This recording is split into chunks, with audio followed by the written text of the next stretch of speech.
voilà, il ne me reste que 20 minutes, en tout cas de tournage sur le téléphone. J'ai peut-être dû oublier de modifier et de mettre sur la carte SD. Je regarderai parce que ça me paraît quand même beaucoup, même si c'est de la HD, j'ai quand même 64 Go sur la carte mémoire. Et du coup, c'est pas normal. Mais de toute façon, je vais uploader des vidéos au fur et à mesure. Je pense que ce soir, je vais me faire un marathon de montage et tout. Ça peut être sympa. Et donc, je suis super content. De une, pourquoi déjà? Parce que il fait chaud, mais il y a énormément de vent, donc c'est très agréable et c'est supportable. Ça, c'est super bon. Pas chez moi. Chez moi, il fait vraiment chaud. Mais c'est pas grave parce que là, je vais manger, je vais repartir voir un autre film. Mais là, donc, j'ai été voir Everything, Everything. Alors, ma copine donc Audrey voulait le voir, mais elle m'a dit qu'il était pas trop trouvable dans les cinémas près de chez elle. Ça me paraît quand même bizarre parce que sur Paris, bon, il faudra que je fasse des recherches. Mais j'avais eu ce syndrome avec Nos étoiles contraires. Effectivement, j'avais pas pu le voir sur Metz. J'avais dû aller à Saint-Julien pour donc plus loin. Donc, je vérifierai la description du film, mais voilà. Franchement, bon, j'avais lu quelques avis comme quoi il disait histoire d'amour. Justement pas niaise et loin des clichés hollywoodiens. Oui et non. C'est une très belle histoire d'amour, ça, il n'y a pas de souci.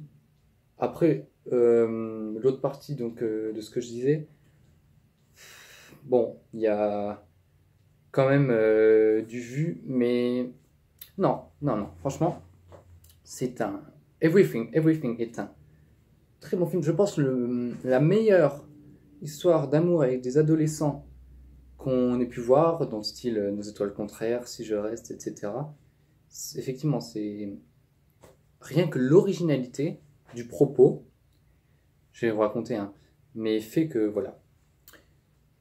Rapidement, je regarde du coup le programme, le fascicule de l'UGC, juste pour vous donner le nom des acteurs, etc. Alors la réalisatrice est Stella Meggy, inconnue, avec Amandla Stenberg et Nick Robinson, inconnus, mais ils sont très très bons ces acteurs pour jouer donc la fille et le gars. Et ça dure 1h36. Voilà pour ce qu'il fallait savoir.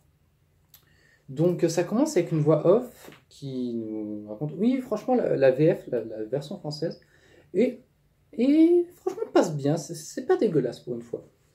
Et donc ça nous raconte que Maddie, oui c'est ça, Maddie ou Madeline, c'est un diminutif, elle nous dit, ça fait 17 ans que je vis enfermée à l'intérieur de la maison, blablabla, et donc elle tourne autour du pot et à la fin elle dit, voilà, je suis un enfant bulle, donc elle a une maladie. On nous l'explique et je vais vous le réexpliquer, c'est que le corps a des défenses immunitaires. Et c'est très bien montré dans un dessin, dans une animation, comme quoi les lymphocytes, qui sont des globules blancs rouges, je ne sais plus, j'avais appris ça à SVT il y a longtemps, j'avais vu ça pour un contrôle, bref. Euh, les lymphocytes en général sont plus forts que les virus qui arrivent, sauf que là, sa maladie fait qu'elle en perd beaucoup de lymphocytes et du coup, le virus prend le pas. Donc c'est pour ça qu'elle ne peut pas sortir de chez elle. Elle a un sas de dépressurisation dans sa porte d'entrée. Normalement, c'est que dans les vaisseaux, dans l'espace, ça. Et donc, il n'y a que sa mère qui peut venir, une infirmière et sa fille. Et donc, bien sûr, l'histoire, c'est qu'il y a un garçon qui emménage près de chez elle. Et voilà, ils vont commencer à se connaître, déjà par fenêtre interposée. Alors, il y a souvent le même truc, le gars lance un caillou, bon, on le voit pas, mais on l'entend, et comme ça, après, il peut lui parler, que ce soit juste avec des gestes, je crois que c'est dans l'abondance, ils mettent la main sur la vitre, ou avec des messages, genre, il lui écrit au marqueur blanc son numéro de téléphone, comme ça, après, ils peuvent discuter. Et là, on a une idée très originale, intéressante, et vraiment bien menée de mise en scène, c'est quand il commence à parler par SMS, ben, en fait, donc, elle peut pas sortir, vraiment, elle est séparée de lui, et ben, on se retrouve comme dans un rêve où eux seraient dans la même pièce. Alors au début, quand tu commences à SMS, c'est dans un bar. Et ça commence bien parce qu'on entend le bip du message à chaque fois, mais ça s'arrête à un moment. Et je trouvais qu'ils auraient dû le laisser pour continuer le truc. Mais bon, c'est pas très grave.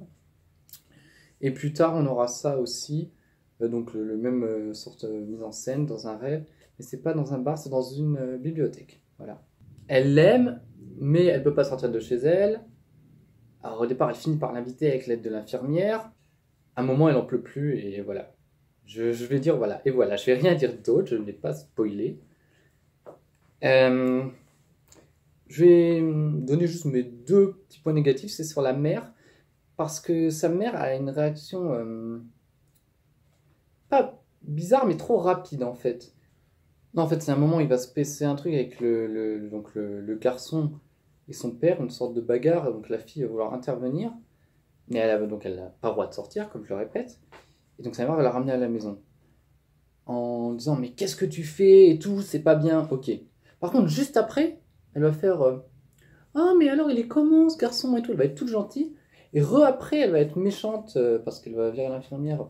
Donc il y a c'est possible ce genre de revirement de sentiments et tout, mais directement après, sans prendre le temps, ça fait très bizarre et ça c'est pas terrible, vraiment ça.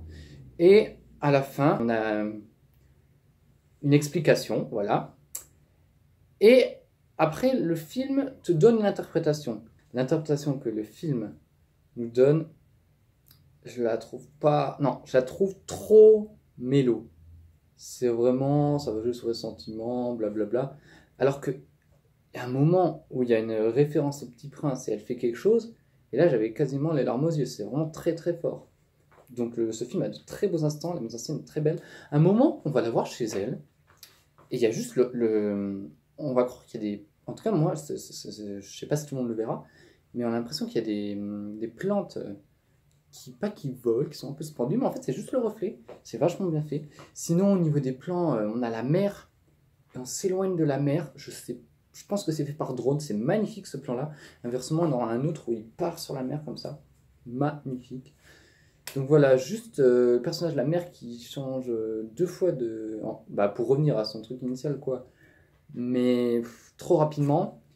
Et l'explication de la fin qui est mal interprétée, je trouve, par le film. Pour moi, c'est une interprétation plus simple. Bon, si, on va faire un petit spoiler, mais vraiment en petit. Donc là, arrêtez si vous voulez aller voir le film, et je vous fais le petit spoiler de la fin.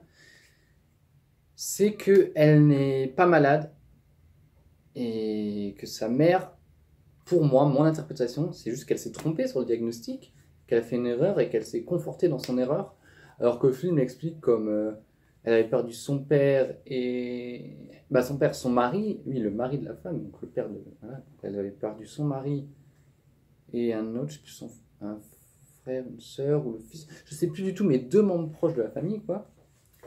Et du coup, elle voulait garder sa fille pour elle toute seule. C'est trop mélo, franchement, je trouve. Voilà. Mais non, vraiment, c'est un très beau film. Alors, il y a juste au niveau de la musique, quand la première fois qu'elle sort de chez elle, qu'elle ose affronter le dehors, c'est subjectif, mais c'est pas de la musique que j'aime trop. Et ça fait un peu agressif, de même qu'une autre aussi, vers la fin, va faire un peu agressif. Alors qu'il y en a d'autres qui sont vachement bien. Donc la BO un peu en demi-teinte, mais le film est vraiment très bien. Everything, Everything, c'est, je pense, si on pouvait si on pouvait caractériser les films de Young Adult, et ben c'est le film Young Adult à voir cet été. Allez, salut!